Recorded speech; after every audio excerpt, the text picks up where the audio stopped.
Hey, Truth Seekers, welcome back. Sadly, I am going to talk about Deflate Gate. I can't believe it. Deflate Gate. We're going to break down the gematria of this and talk about what it's really possibly about. Also, if you don't follow the National Football League, there's a 2 week gap between the conference championship games and the Super Bowl. So in other words, there's a free week, no football stories. I think in large part Deflategate is just a filler for the week since there's no football, but I also think it's a little bit deeper than that. If you haven't heard anything about it, here in the United States it's mainstream news. They're talking about it on all the nightly programs. They're talking about it on the radio. I live in Seattle, so there's all sorts of football talk. It's just ridiculous. It just shows you how people will talk about anything, and now here I am even talking about it. But the reason I'm talking about it is not to add to the noise, but to provide some clarity on why we're bombarded with so much nonsense, including Deflategate. So let's look at it. In Pythagorean gematria, Deflategate sums to 41. This number is interesting because the acronym USA, U is 21, S is 19, A is 1, USA is 41. The word king is 41. The word fun is 41. So is a not so nice F word. So are a bunch of important words. And when you add 41 and 33, a pairing we see often, it sums to 74. In simple English gematria, deflate sums to 53. 53 is significant to football because that's how many players are on each team. Each team has 53 players. The name Pete Carroll sums to 53 in gematria, probably not a coincidence. Pete Carroll, 53. Last year, Colorado's governor, Hickenlooper or whatever his name is, he's got some serious gematria, that guy. Anyway, he renamed 53 mountains after the starting roster of the Super Bowl team. So there's these tributes to 53. This year's World Series was decided on a date with 53 numerology. The Giants coach, his name gematria sums to 53. The Giants then won 3 of the last 5 World Series. Earlier in the day, a 53-year-old man by the name of Paul Kitterman, which also sums to 53 with Pythagorean gematria, was found 110 miles from where he was lost, which was outside of a Broncos football game. And that was significant because it was the 110th World Series, and he was found on a date with 53 numerology. Later in the day, the Giants would go on to win the World Series. I'm trying to show you how all this stuff connects. Even these nonsensical stories tie into what's going on in the world of sports, if you can believe it. So remember these numbers when we watch the Super Bowl. Perhaps they will emerge. Deflate gate. The word gate has a gematria of 33. Deflate gate sums to 86. And if you watch the Seahawks-Packers game, it was number 86 that gave new life to the Seahawks by not recovering the onside kick in what looked like a scripted play out of the movie Dumb and Dumber. How could that guy be on the hands team? He looked like it was the first time he was ever recovering a football in his life. And that's not possible. Not when these athletes are paid millions of dollars, hundreds of thousands of dollars, and train year-round to play their sport. It's just nonsensical. I say this as someone who is an athlete. I know if I was on the field, I would have recovered the ball. I also would have got my clock clean, but I would have recovered the ball. I wouldn't have done what he did. And it's just that's what I've always watched. As someone who's competent and knows how to play sports, I watch how these athletes just make this most terrible mistakes that don't make any sense year after year, and somehow people are fooled by these shenanigans. These people are paid actors. That's why they get paid the big bucks. It's theater. It's athletic theater. Anyway, this number 86, you see celebrities wearing it. Katy Perry on TV flashing the number 86 on her shirts often. Pyramid equals 86. Triangle equals 86. Republic equals 86. And where all the money for sports is happening for the most part in this country, Las Vegas equals 86. So remember that. Deflategate equals 86. This might be some sort of telling for Vegas. And these initials in Deflategate make me think of Seattle. Unless I'm overlooking something for Boston and Massachusetts, but I don't see it. But I do see it for Seattle because Seattle sits right on the 47th parallel. And the reason I say this is because D is the fourth letter, G is the seventh, Deflate gate's like 4-7 with initials.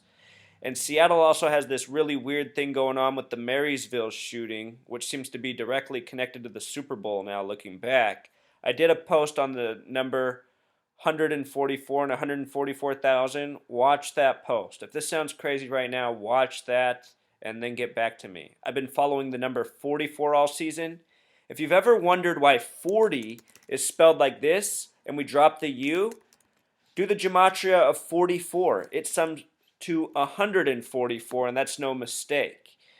That's why there's no U. If there was a U, this would sum to 165, a different number, but it doesn't. There's no U. It sums to 144. And this is why, Truth Seeker, hidden knowledge from us all this time right in front of our faces, and it's all coded into this Super Bowl. It's all about these numbers. The whole season's been about it. And look at this real quick, Truth Seeker. Up here, this quote says, this is about Deflategate from Tuesday, January 20th. This is from mainstream reporting. We're hoping to wrap that up in the next 2 or 3 days, Vincent said. It's like, who's Vincent? Vincent said. I mean, this is just how they report to us. Vincent? The team is in place in New England now, interviewing staff members. Well, for me, from knowing gematria, I know that Vincent sums to 33. So right away I'm going, oh, look at that. A 33 word. And if you use the V exception, it sums to 51, like the word conspiracy. And since that, these are the 2 new biggest details I've seen in the story. More details came out since I wrote that. It was 11 of 12 balls were underinflated. 12 times 12 is 144, bringing us back to that number. And there's been much 12 focus in these playoffs. So many of the quarterbacks that played wore the number 12. In Seattle, they have the 12th man. 12 times 12 is 144 on this Super Bowl that's all about 144. Both the Patriots and Seahawks enter the game with records of 14-4. So 11 of 12, 11 of 12. What are they trying to tell us? What are they trying to tell us? And then today, now I'm seeing a story about a ball boy with more coded gematria. His name is Eric Kester, supposedly a former ball boy for the Bears more than a decade ago. He gives this story and testimony, if you've seen it on the news, about how quarterbacks are all slightly tailoring their balls each game. It's nothing out of the ordinary. But just look at the gematria of this guy's name. With Pythagorean gematria, the name Eric is 26, the god number. Kester is 33. The name Eric Kester, 59, 5 numerology. With simple English gematria, his name is 35 and 78. Put that together, his name is 113. What do we know about this number in sports and elsewhere? A number that's coded openly into movies. And here it is on this guy coming in telling the story of the ball boy. So you just have to ask yourself, why do they keep doing this? When I started this research, one of the questions that I've been asking myself my whole life is, why is society so programmed? Why is it that everywhere I go, people react the same way to being presented information? So dismissive, so angry, so loud, so rude, so unopen. Perhaps somehow these numbers behind the words, behind the dates, behind the reporting, perhaps they have some sort of subconscious impact on us. I don't know that that's true. I'm not trying to say that it's true. I'm just saying maybe. Is it within the realm of possibility? Some of you have taken the time to apply these skills to yourself and found your own numbers and found the numbers of your friends and your family, and you found very significant things that seem beyond coincidence. And what I'm saying is I've found the same things. Some people say this is just all a bunch of coincidence, but I say it seems like it's something much deeper. And I think that's the reason they continue to code it into stories even such as this. I mean, how nonsensical is this, that we're talking about underinflated footballs like it even matters? We live in a world with real problems, that everyone tries to tune out. And then they wonder why their lives are so miserable because they've tuned out all the realities of the day. Every day is passed with nonsense in their head like Deflategate. And probably some phony baloney they got to put up with at work. We got to put an end to this madness. Deflate Gate. Perhaps Deflate Gate's also foreshadowing how we might feel if something terrible happens that day as a nation. Perhaps that day has a surprise for us. There's been a lot of quoting of the number 49, especially around the Hoover Dam. Hoover Dam's not far from this year's Super Bowl. All right, Truth Seeker. Until next time.